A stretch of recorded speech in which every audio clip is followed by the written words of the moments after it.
Welcome home. We are WNST, AM 1570, Towson, Baltimore. We are Baltimore Positive. We are classing the joint up today, and I have all sorts of scratch-off tickets. I have some Ravens left here, but I have the Candy Cane Cash. I smell like Santa Claus. John Shields is here. He is the proprietor of all things Gertrude's. We are at the BMA. It's all brought to you by the Maryland Lottery. Casper Wells getting one right there. It's like a fastball for Mariano Rivera as well. Our friends at GBMC also putting us out on the road, keeping us safe, and advising that I eat sauerkraut after my colonoscopy. So I have sauerkraut, kielbasa, feast of the East Baltimore Polish Venezuelan people, and John is my cousin by marriage. He's one of the great chefs here. He's giving autographs to girls from L.A. here.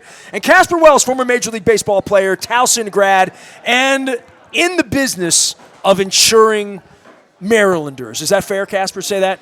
Yeah, both personally and in their businesses, yeah. That's what baseball players do after they're done, man. Work with the Heller-Kowitz folks.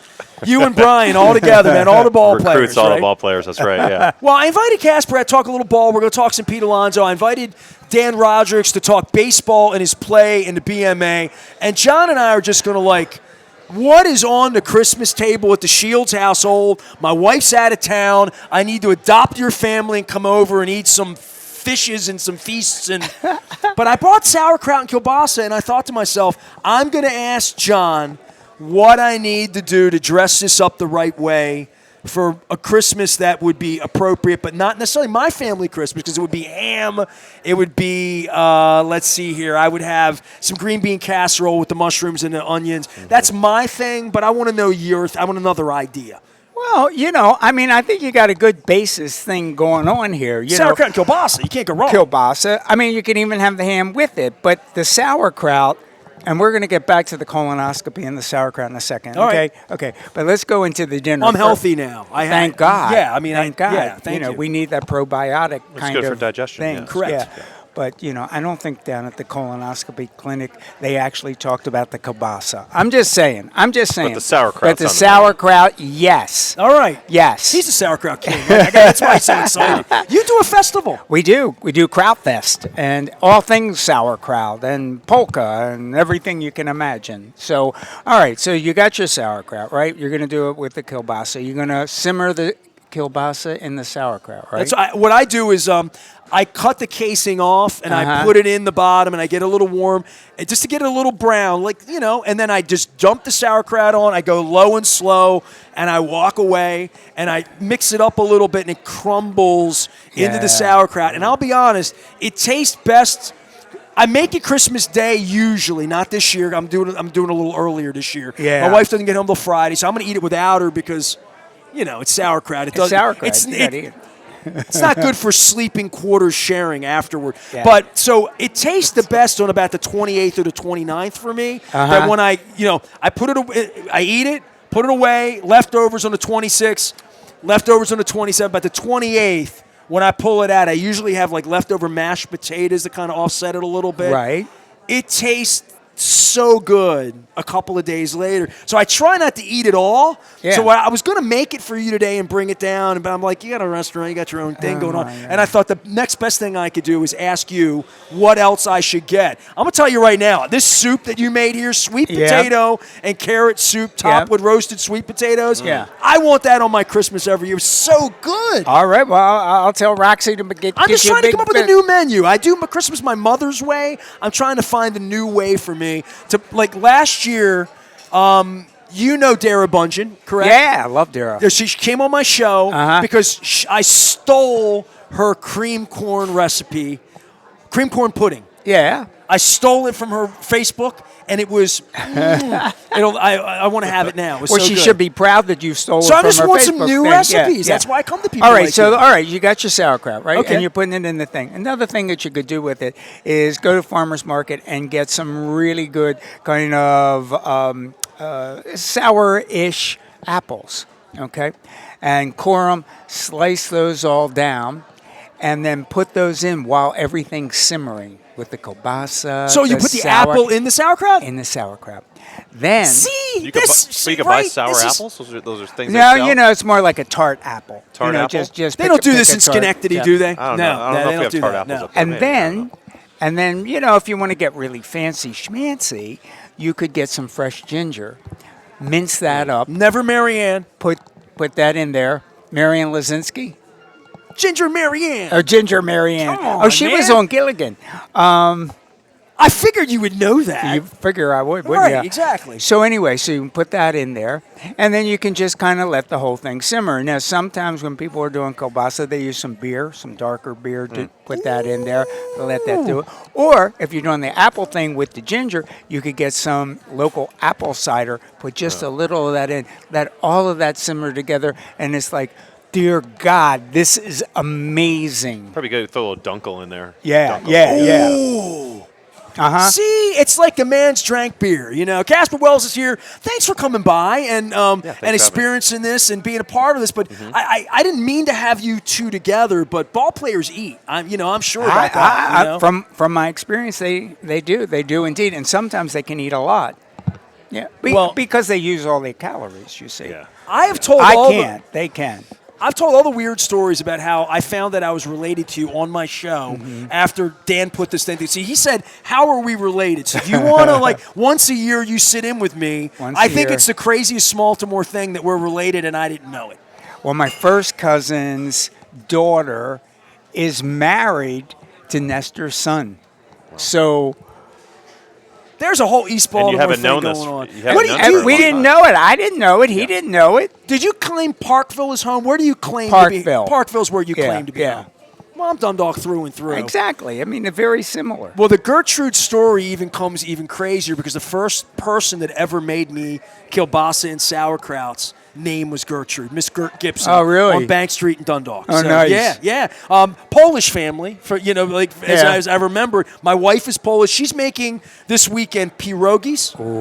That's what they do with my parents, my in-laws. Yeah. They do pierogies and they do kapusta and they do all of these gołąbki. They do all the Polish things. So I married into a Polish family. So I have this longing that I am Italian. I've never, ever done Feast of Seven Fishes. You and Roderick's have talked about it. He does that. Dan does it. He's the expert on it. You don't do that. No, I don't do that. What's on the shield? I'm Irish, for God's sake. What do you do? All we have is a ham and potatoes. That's it. And beer. Cabbage. Cabbage. Cabbage is good, too. Ham, potatoes. Yeah, potatoes. Yeah, we're doing a thing here. It's called Emerald Isle New Year's Eve extravaganza, and it's everything from Ireland. And we have a carvery, we have Irish cheeses, we have oysters on the half shell. You can't get in; it's already sold out. But I hate Now he tells me I hate New Year's Eve, and so what I decided last year was to do it, and it starts at 5:00. We have a live stream from Dublin. The ball drops at 7:00 our time. I'm in bed at 10. That's And you know people what? That's have- the solution for my wife. I have 3 kids at home. I'm like, hey, this has got to do the Irish Exactly. ball drop, and then Yep. we're not going to miss. I can't stay And up you for can that. even have the kids be a part of it at 6:00, That's right? amazing. And then say, "Kids, got to go to bed now," and That's a then you good can put the plan. party hats on, and Yeah. It's a good idea. you send everybody out of here at 8:00. Literally. 8:30. We let them. that's good. We have That's genius. Jim Egan and the J. Patrick All Stars. They're Irish band, and they play all night. that's And genius. we have all So the it's like St. Patrick's Day, just less drunks. exact. Well, we try to All make right, sure maybe- that they have fun. John Shields is here. Yeah. He is the proprietor of all things Gertrude's. Have you been to the BMA before, Casper? Have you been in this building before? I have not. No. Welcome. So this is First time, yeah. So give everybody your background beautiful. because Casper Wells, former Major League Baseball player, I ran into him about 6 weeks ago at the Sashi Brown, Katie Griggs event. I know you through Heller Kowitz and local insurance. You're selling insurance, but you're a little bit of a Towson baseball legend, and certainly anybody in the baseball space remembers you as a player. Yeah, well, sure. I grew up in upstate New York. Went to Towson University. Mike Gottlieb was my head coach there, 2002 to 2005. And then I was drafted by the Detroit Tigers in the 14th round, 2005 amateur draft. So came up in their system through the minor leagues, 5 years. Then in the big leagues, 2010. So played parts of 4 seasons in the big leagues. Were you a Toledo mud hen? At any was. point? Oh, yeah, See that? absolutely. It's a real mud hen. That's right. That's what I was wondering. And a That's pretty sea wolf. I was all the things. All the things. Flying tiger. Yeah, all these What brought you different. back to Baltimore? Because I met you that night, and Brian's like, "Don't you know Casper?" And I out of context, I'm like, the hell's he doing here? And I'm like, oh, he went to Towson. And I'm like, well, what's he doing here? You know, because I always think every ball player I've ever met settles somewhere in Ahwatukee near Phoenix or Florida, or they live in Tampa or whatever. Especially a guy from Schenectady. Like, what are you doing? What's a nice guy like you doing in a place like this? No, yeah, it's funny you mention that. You know, it just has Baltimore's this way of like sucking you back in. Does you know? It does, doesn't it? My wife's from Bel Air, so you know we have ties here with family and everything. Meet her at Towson then? What's that? Did you meet her at Towson during that period of life? No, I actually met her down in Fed Hill when I went back. So I still had obviously like 3 semesters left to get my degree. Once I got done playing, I went back to Towson to finish up, get my education, get my degree.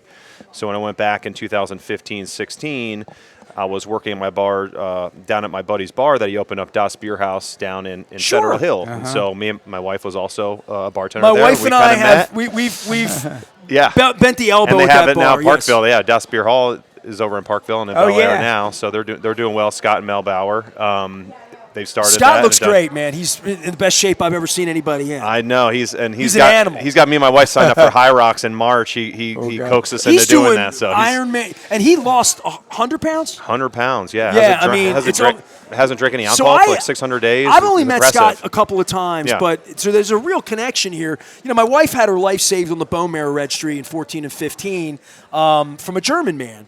And when he came to America for the first time to, see America, we took him to Das Beer Hall because he's German. And we went down, and there was like a little festival going on down in Federal Hill, still there, 6-7 years ago. Yeah. And or maybe 10 years ago now. Jeez, we're getting older. Then they moved out to the barn, as I know the barn to be. You're a Parkville Kearney. You're a Park Kearney guy. So you're about Das Beer Hall. You're middle of Parkville, middle of Kearney, right? Yeah. I did all of my legendary shows there. Ray Lewis, the Super Bowl 35 team, Rob Woodson, Shannon Sharp, Lawrence Taylor, Buddy Ryan, all of them have been at the barn with me. We raised the trophy and took the trophy out into the middle of Harford Road that night.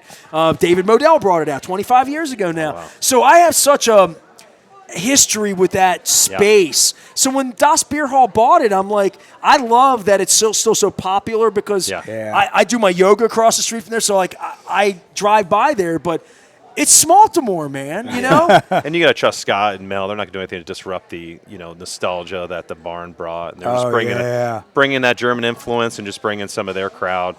Same crowd that was up in Fed Hill and kind of now have graduated and have kids and now can party over in Parkville and Bel Air. I can bend an elbow over there. It's been done before. Oh, yeah. You know how many crabs I've eaten in the basement of the Das Beer Hall in my lifetime? Me too. I taught Ray Lewis how to eat a crab there. Did you? Yeah, absolutely. Wow. Back September 1996. Taught a lot of guys. Because the guys would come in and play football, and they're not like you. You came to Towson. Did you ever eat a crab from Schenectady when you came here? No. No, but I did miss it when I was out in Arizona, let me tell you. Yeah, that's the first thing I did when we moved back here.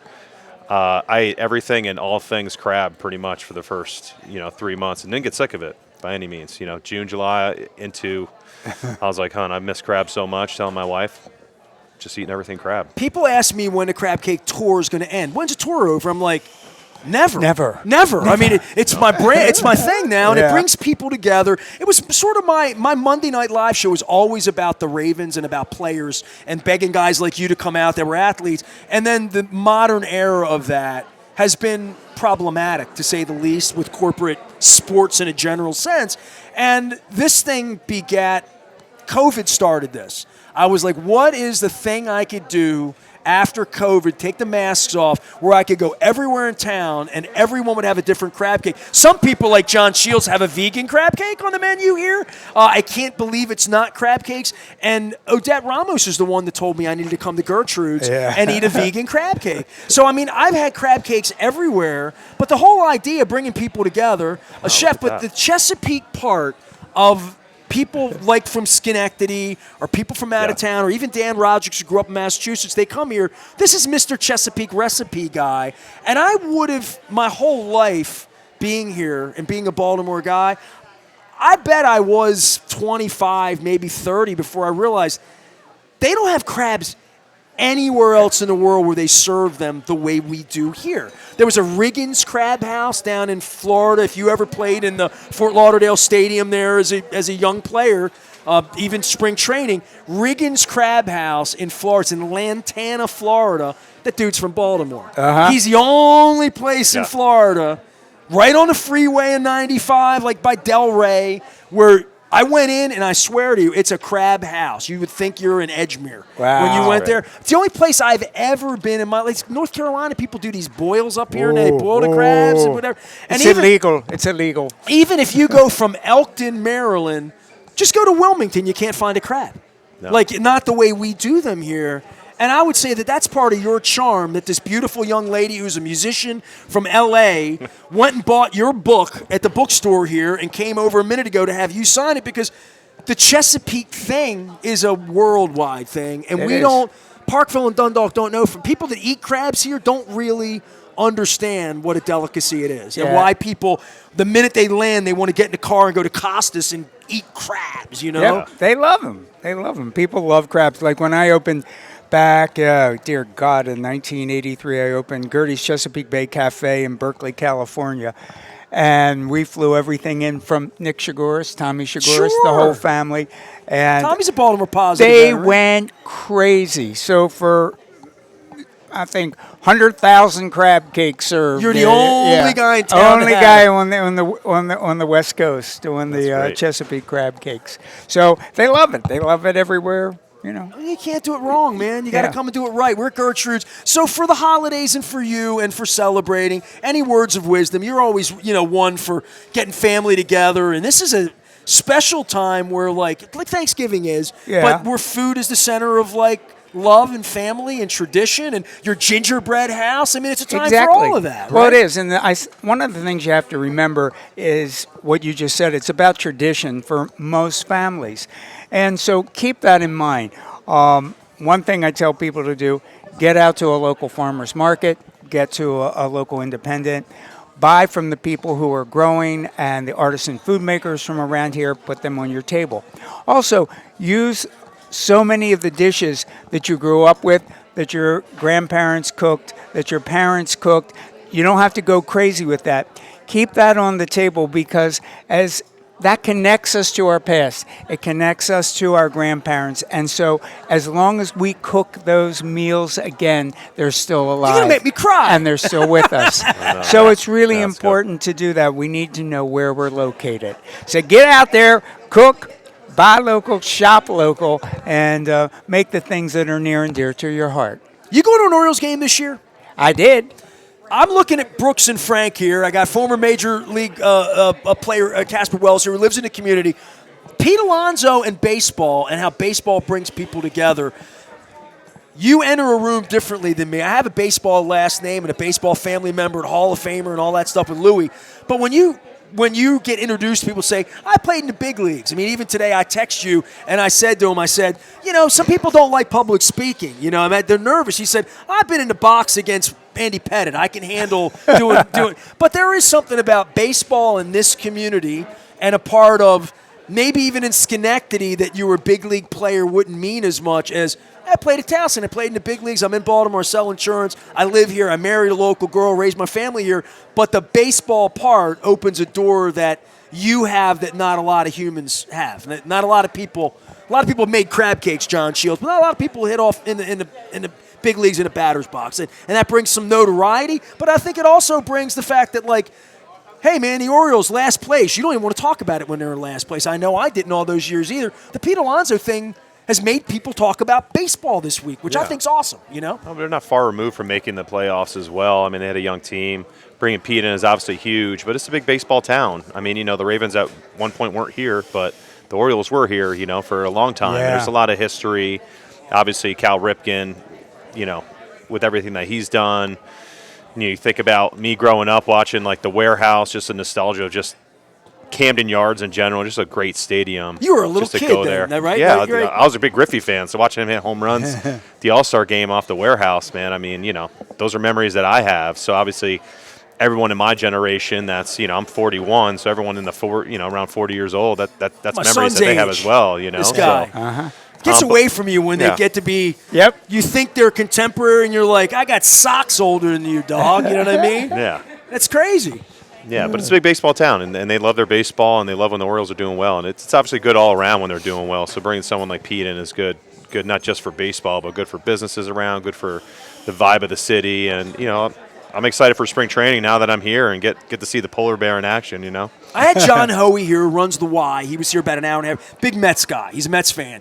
And he just went on and on. He said, man, going to play every day. You got a leader. Man, and I think the press conference showed a little bit, too. To your point, like I was kidding you about, hey, you really want to come on the show? A lot of ball players are like, I'm going to come over, meet John. I want to have a crab cake, whatever. And I'm thinking, like, not all baseball players show up to their $155 million press conference and look the part. He looked the part to me. I didn't know a lot about him. I hadn't heard him speak much or whatever. It really felt like, from my soul of Brooks Robinson, who I knew well, and, Cal Ripken, we need that. We need that again. Adam Jones. Yeah. I mean, we need somebody out in front of it.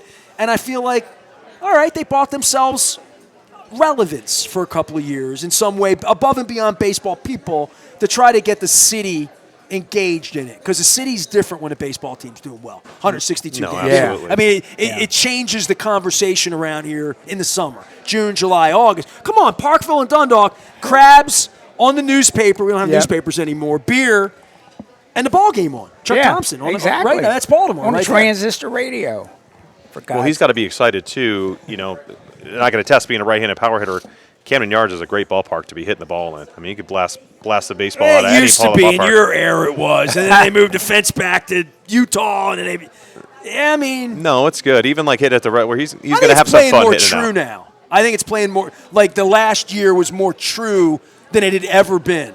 I was friends with Mike Messina. One of the reasons he wound up pinstripes was like 364 in the gap. What? It was a pop fly for you to come in here. You loved hitting here when it was small, right? It was great.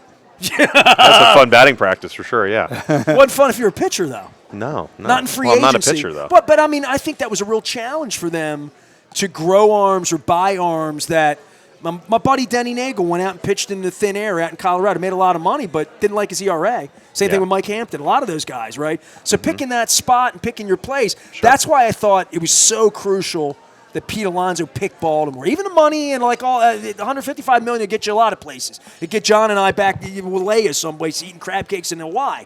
But for him, I think it's important for him to pick a place where he can be successful, right? I mean, that's whatever. He could have had money and stayed and been a Met, right? The fact that he picked here, I think, that's a sea change. It's a major moment for me as a lifer Baltimore guy who's watched all the bad things happen here to think like, all right, maybe we are going to have a World Series here, because I haven't thought like that. Well, the Mets weren't going to give him what he got anyway. So I mean, I feel like, he got the best offer, but also he gets a chance to be, the face of the Orioles now, offensively, and he's just kind of. He's going to relish that. I hope he rakes, man. Yeah, I think he will. All right. John Shields, I got to get him back into the kitchen. I got to go stir that crab soup. Listen, I gotta get back. Is it in the cauldron? I'm going to sign off here in 2 minutes, but this sweet potato and carrot soup topped with roasted sweet potatoes is on the special menu. Yeah. It was just delicious. It is so good. Yeah. You could take a bath in it. It's that good. Hearty winter sweet thing. So one thing I make, you brought up like the nostalgia of like your family and having something. So for Christmas, we're Lithuanian, so we're Eastern European, right? So we'd always make stuff called vinaigrettes. It's like it's got like beets, potato, egg, pickles in it, and it's like purple, and we eat it. So that's something that you just jog my memory. I need to make that just for my mom's mother on that side of the family, just kind of bring that back and pay homage to her. Did they make that liquor, the Lithuanian liquor, the Viticus or whatever they call it? We don't. I mean, that's not anything I partake. I used to talk about this, John, on the show. I used to talk about this Ray Bachman, and listeners would start to bring hooch by. Yeah. They would bring this Lithuanian hooch. Yeah, like it was called Viticus or whatever it was. I had bottles of it laying around a radio station because I mentioned it on the air, and all it's like Lithuanian absinthe, right? Like exactly. And Lithuanian people were calling the show, and they're like, "Oh, I've been drinking that for the holidays. I'm going to bring you some." And Odette Ramos, who's always here, she is the councilwoman of this area, and another person that really wanted me to do the show with you before I knew you were my cousin, because of the vegan crab cake. Her husband, John Spurrier, DJ Redlocks, married into the Puerto Rican family. He makes coquito every year for Christmas. He boils it all down. He lives right over here. If I text him, he'll stop. He gives it to me in a little bottle. So anybody want to send hooch my way for the holidays? Hooch for the holiday. I love you, John. Thank you for having Love me, you. man. All right, It is thank you. always a pleasure to be here at So nice Gertrude's. meeting you. Casper, Absolutely. we're going to do more baseball as the hot Absolutely. stove heats up. We need Yeah. some pitching, right? What's that? We need some pitching, right? More pitching? Yeah. Always. I'm always here to You spend always need Mr. it. Rubenstein's money is what I'm trying to do here. It's all I'm trying to do. We're going to sign off from Gertrude. It's all brought to you by our friends at the Maryland Lottery, the Candy Cane Cash, and our friends at GBMC who've helped keep me alive. John Shields has been keeping me alive with his very, very spirited online little... They smell like Santa. Yeah, listen. That's good. It's My daughter's scented. going to love this. It's going to be John great. Martin hates when I call them sniffers, but I'm sniffing it right now. Smells great. It smells like Christmas. It's beginning to look a lot like Christmas. Smells like the Candy Cane Lithuanian Cash. absinthe. I am signing off here. We're going to be at Planet Fitness on Monday, wrapping things up for the holiday. Luke's in Owings Mills right up until when Santa comes down the chimney and hopefully brings a Festivus for the rest of us. I am Nestor. We're WNST, AM 1570, Towson, Baltimore. My thanks to Casper Wells. My thanks to John Shields. My thanks to Dan Rogers, to John Hoey, and to Councilman Mark Conway for stopping by and being a part of Baltimore Positive. We're back for more on AM 1570, Towson, Baltimore. Happy holidays, everybody. Eat more sauerkraut. It's good for you.